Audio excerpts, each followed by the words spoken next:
I'm here with my Phantom 3 restoration project, chassis number 3AZ36, and this is the 19th Phantom 3 made, so it's a very early one. And I'm just giving a little update on progress of where I'm at with it now. Most of the videos before this concentrated on the dismantling. I did do a few videos on reassembling the front suspension spring shock housings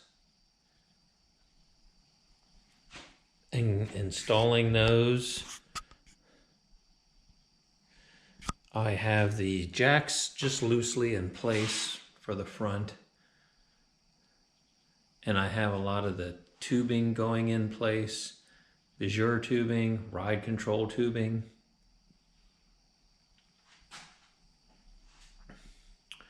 The chassis has been powder coated.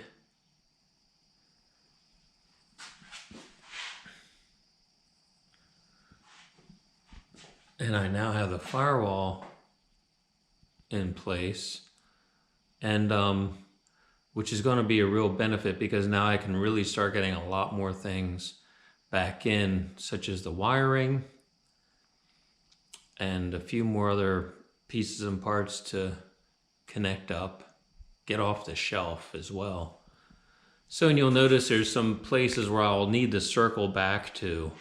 For instance, I have the metal plates that go here. They're at the platers, so I'm waiting for them to get plated, and then I'll come back to them and install them. And there's some other places where there might be some hardware that I need to go back to reattach or go over or something of that nature. So I have the fuel filter housing in place because I was working out the fuel lines.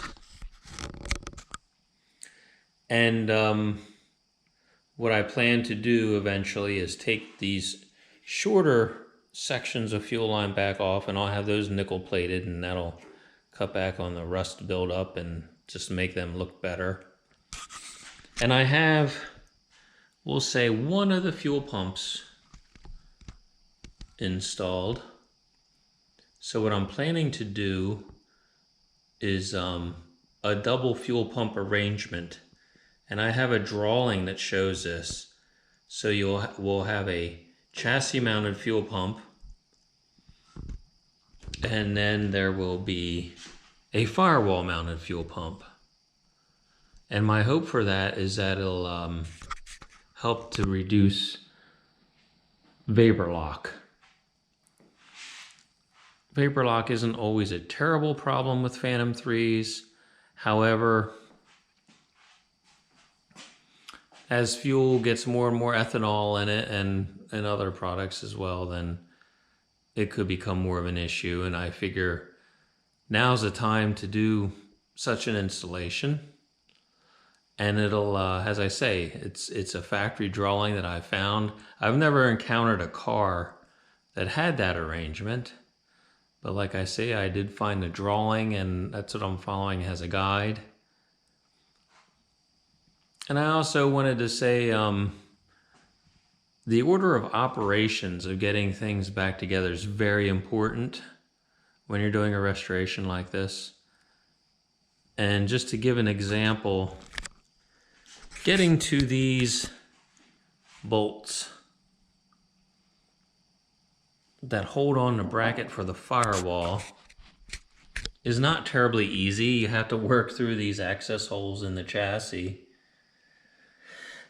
And if you have large hands like I do, it's not a very easy thing to reach in there. So then you end up getting tools like forceps and things like this to put in there and reach the bolt up and then put the nut on real quick.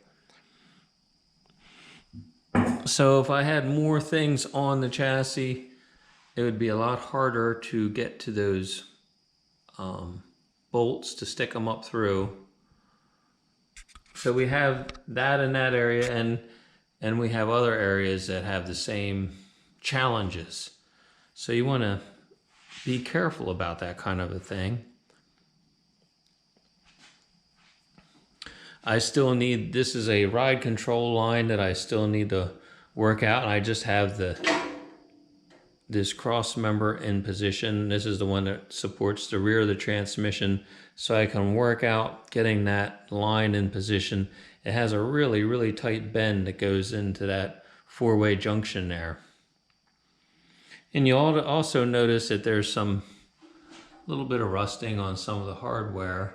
So I'll need to go back over those and hit them with a brush and, you know, maybe clean up with a wire wheel real quick and then hit them with a brush just to make them look a little bit better. And then you'll also see things like this fuel line fitting isn't connected up right yet. And what I'm planning to do is finish that up when I have the fuel tank in place.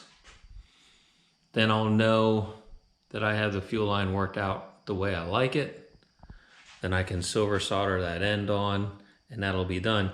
The fuel, this section of the fuel line is way too long to have nickel plated, so I'm not even going to entertain that idea. So I have the rear shocks, having completely dismantled and rebuilt, and I put modern oil seals in the output shafts just to, it makes it a little easier on the shaft and also prevents leaking. So, and I did do a video on the rebuilding process of these rear shocks. And I also have the rear sway bar going in. So I'll probably need to go back over a couple hardware pieces, but it is in, and also all the bracketry and all that go along with the rear sway bar. There's not a front sway bar, so I should just say sway bar, period. So yeah, so I had to make sleeves to go in here so that I could reduce that diameter down so I could put a more available type bushing in there.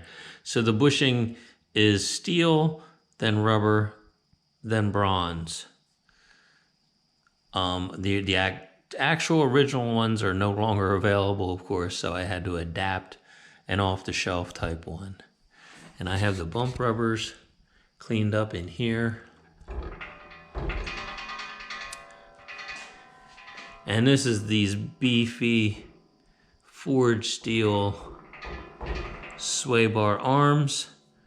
I don't have the attachment links on yet. They're cleaned up. They need to be reassembled. And then I'll just let those hang there along with the ones for the shock absorbers. So a lot of this stuff I didn't show because it was just a fairly basic bolting on operation. I had this whole cross member out. And putting that cross member back in, you know, it took a little bit of aligning and fussing and getting bolts in and out and all, but it wasn't terribly difficult. It was a fairly straightforward bolting operation. So I really didn't see any value in actually video recording that process. This cross member I left in, as well as this one, and most of all the other ones. Now I have done Phantom 3 restorations where I took all the cross members out because they're bolted in. You can take them out. And even took off all the body mounts. And so by the time I had everything apart, you had two side members and then all the cross members on the side, and two people could carry just about any componentry of the chassis. So I have the wiring, I have all the harnesses made up, they're ready to go in. This is some of the hardware that I'm working in, and something that's been extremely helpful are these drawlings. You can get the GA drawings are fairly available. For instance, this is the one showing the fuel lines and how they go. This is more of the tubing that goes in the chassis. One thing I do want to point out is when you look at the drawing, you see just how nice and neat and straight,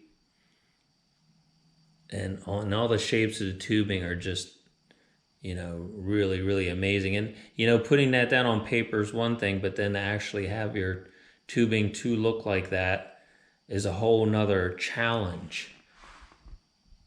So this is how it looks when it's installed. And as I was taking the tubing out, it wasn't perfect like it is in the drawing. So don't criticize me for not trying to duplicate the drawing.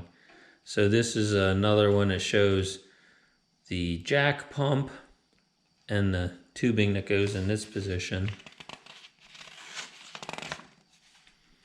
Another drawing for tubing. And again, these have been very, very helpful along with all the photographs that I had taken. So now later, Phantom 3s had a fuel filter that went on this cross member right here. So this one being a very early one, A series, it had the fuel filter located here, and it also has an on and off, which is really neat. And somebody had relocated this fuel filter, and it was hanging off somewhere around here. They put a bracket on and then had it right here. And then they did that when they installed the chassis mounted fuel pump. So I liked the idea of having it where it was when a chassis was first designed. And there's an access point in the body to get to here, so you won't have to lift up any floorboards or anything. So I felt that this was a good arrangement. And this is actually an original piece. Now they had this piece on the firewall because they had done away with the firewall mounted fuel pump. And so it would have lined up with some of these holes. I think this is for linkage. But if you look in the drawing, you will see that how I have it arranged is how it should have been.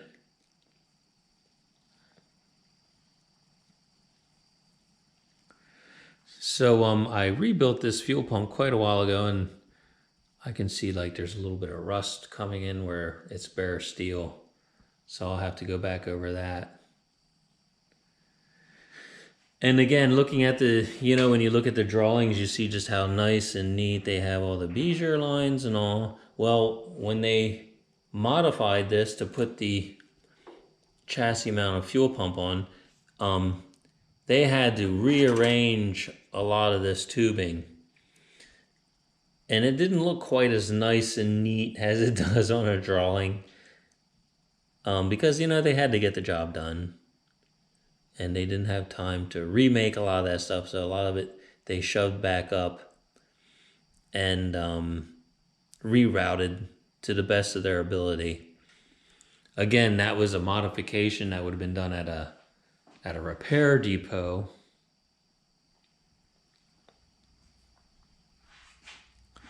So yeah, so I hope to get all the previous videos pulled together and get those on.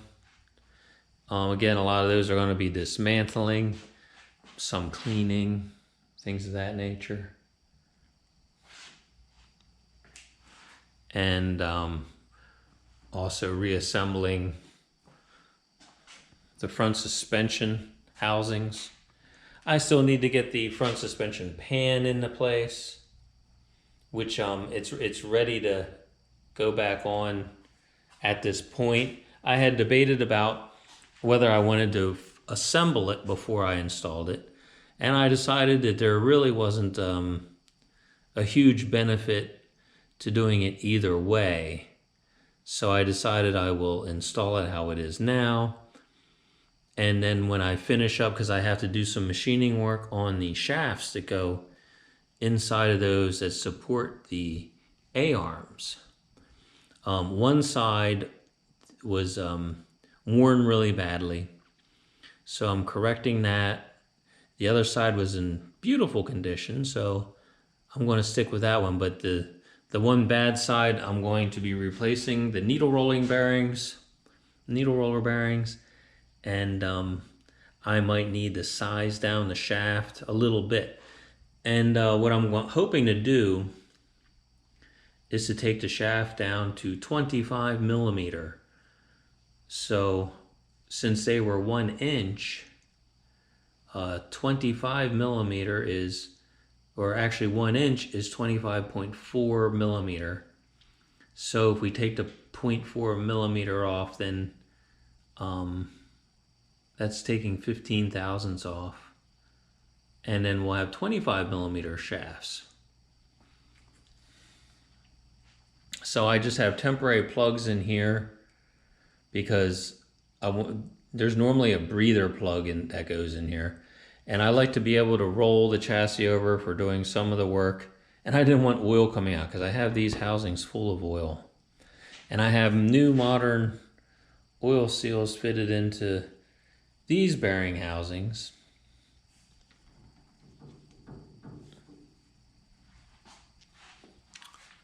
And so the plan is just to keep plugging along.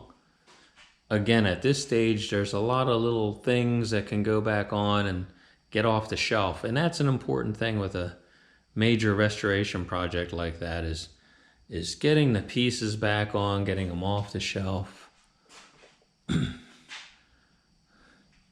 So I would want to get most of the wiring in position before I get too far in. I don't want to have to work around the Bijur tank and the hydraulic jack tank and other things. So that's going to be one of the focuses coming up, is getting the wiring back in, along with the fuse panel and a few other electrical components.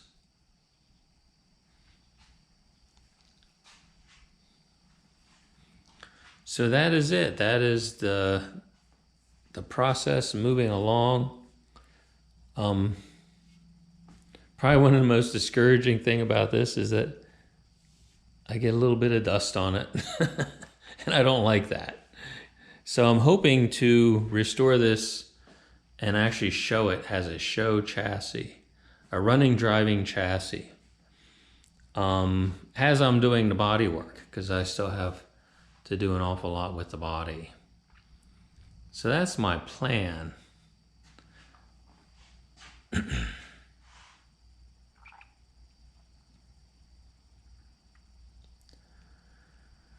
So, and then over here I have here's our little 2025. I have the rear axle, the leaf springs, and the transmission. And here's a box of the old Bijur tubing. It was funny because on one side, would have been the passenger side, I had to replace a lot of sections of the Bijur tubing. They had pinholes or were kinked or something of that nature. But the other side, they were in very, very good condition, so I was able to clean those and use them. So yeah, so I need to go through the rear axle completely. The leaf springs need to be completely taken apart, cleaned, resurfaced, and then I'll have them CAD plated. And I need to go through the transmission as well. So those are in themselves pretty good sized projects. Along with getting, I have the engine all apart, some of the machine work done, but I still need to do a lot of work with those.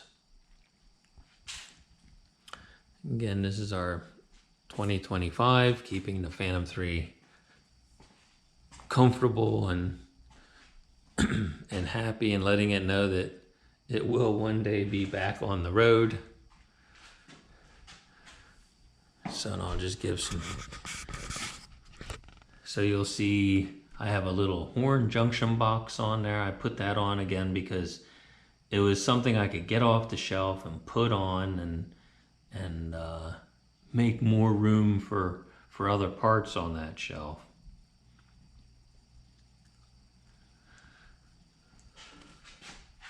So, and I have it on this nice rotisserie stand,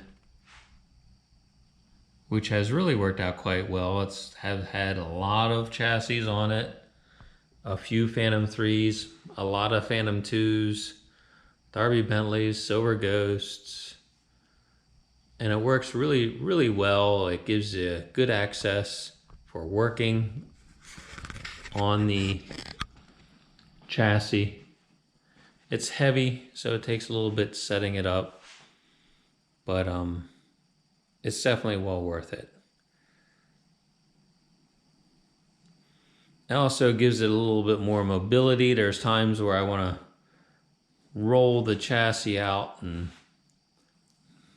clean off some of the dust that builds up just within a couple of days. You know, you get just a little bit. So I'll clean out the dust out there, and sometimes you need to give the floor area a little bit of a cleanup as well. So, and this is the spring housing. So the parts that I paint, because I don't powder coat everything. I powder coat a lot of stuff, but a lot of these parts were done in high gloss black glazerite 22 line, which is a single stage. It's very durable and very expensive, but a paint that's well worth using. And here's another follow-up I need to come back to. I have a little bit of an oil ooze coming out of that fitting, so I need to readdress that. So yeah, you almost always, when you're doing a project like this, have little areas that you have to circle back to and double check on. So that's why you don't really consider everything completely done until after you've done your final circling about and getting those other little areas taken care of as well. And that's just sort of part of the process. So you need to be ready for that when you're doing something like this. And you also need to keep in mind that you don't want to forget to circle back on something that you realize you need to give attention to.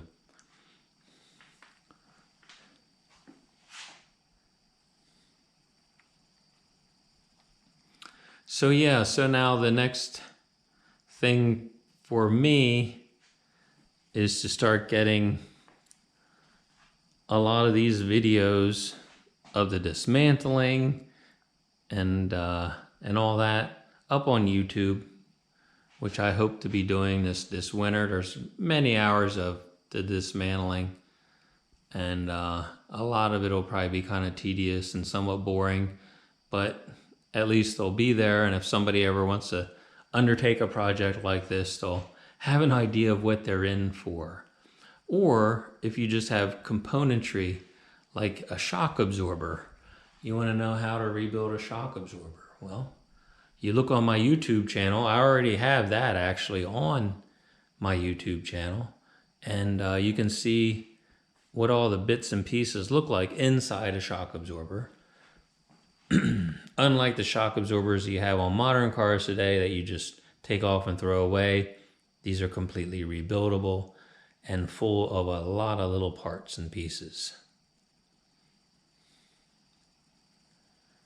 So yeah, so they'll hopefully be getting some interesting videos posted up. I didn't video from the very beginning, but I did take a lot of still pictures, so I think I'm going to have to create a slideshow for those, and I'll start with sort of the history of the car, a lot of the early photographs, because it's a very interesting car. It has a very interesting history. And since it's the 19th one made, it was a trials car for Hooper, or a demonstrator, I guess is what you would call it in this country. And it did that for 1 year, and so it's in a lot of photographs. It has a lot of extra options that were installed because they wanted to demonstrate all the things you could have on one of these cars, such as heater, radio, and all sorts of... The vanities have solenoids so that when you press a little button, the vanities pop open automatically.